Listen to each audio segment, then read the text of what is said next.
Hello, I'm Jashykins, and welcome to Box Office Sunday. First, of course, I'm going to list the top blog posts in my blog this week.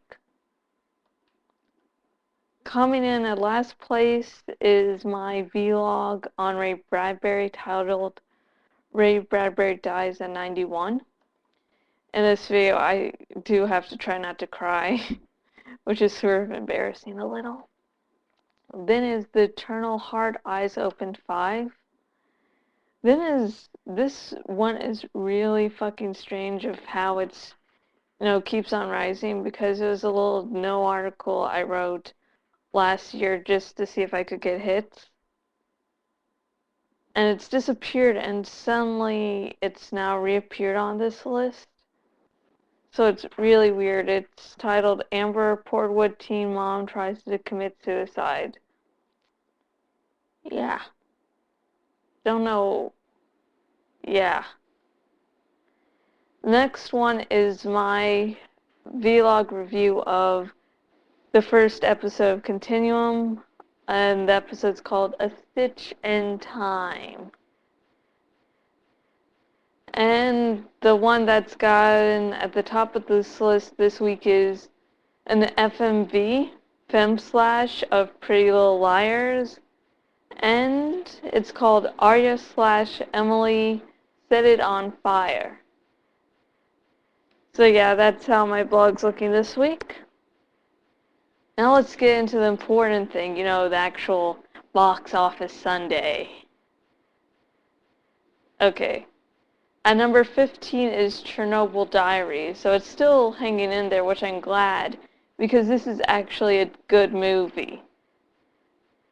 At number 14 is Bernie.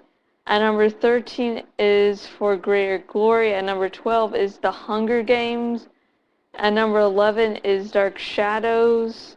At number 10 is Moonrise Kingdom, which seems to be either moving up or holding steady. So good job, Moonrise Kingdom. At number 9 is The Dictator. At number 8 is Battleship. At number 7 is What to Expect When You're Expecting. At number 6 is The Best Exotic Marigold Hotel.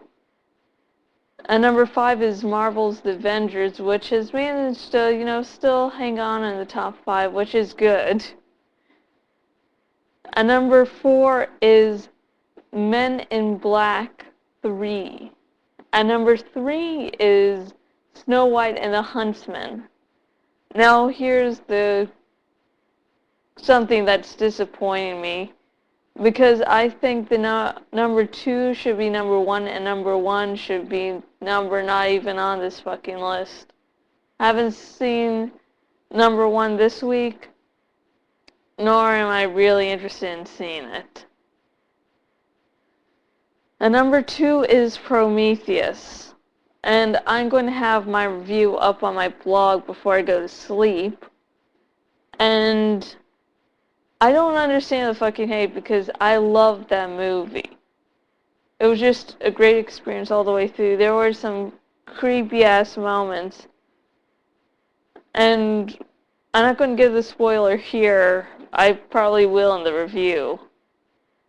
But there's this one scene where I saw it in IMAX 3D with my dad and my fiance is on my left side.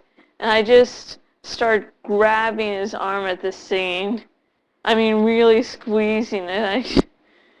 And because it was a really fucking scary scene. It was, And so afterwards, I'm sorry. I didn't know what I was doing. I just had to do something so I wouldn't run out of the theater screaming. And as for the people saying there are too many unanswered questions, there are enough answered questions, in my opinion, for this movie alone. Depending how the sequel or sequels answer the questions will maybe make me change my mind. I fucking hope not. So see Prometheus. I got a special poster. Anyways, now here's number one. Number one this week is Madagascar 3, Europe's Most Wanted. And this definitely does seem like a kiddie flick. It is a kiddie flick. So the reason why this movie beat out Prometheus is probably because the kid factor. Probably the reason why. Yeah. I hope Prometheus, earns enough money to make maybe a sequel or two. Because I'd be really excited. And as for the Xenomorphs, I won't reveal about that here, but suffice it to say that I really want to see where this is going to take them. So, until next video, goodbye.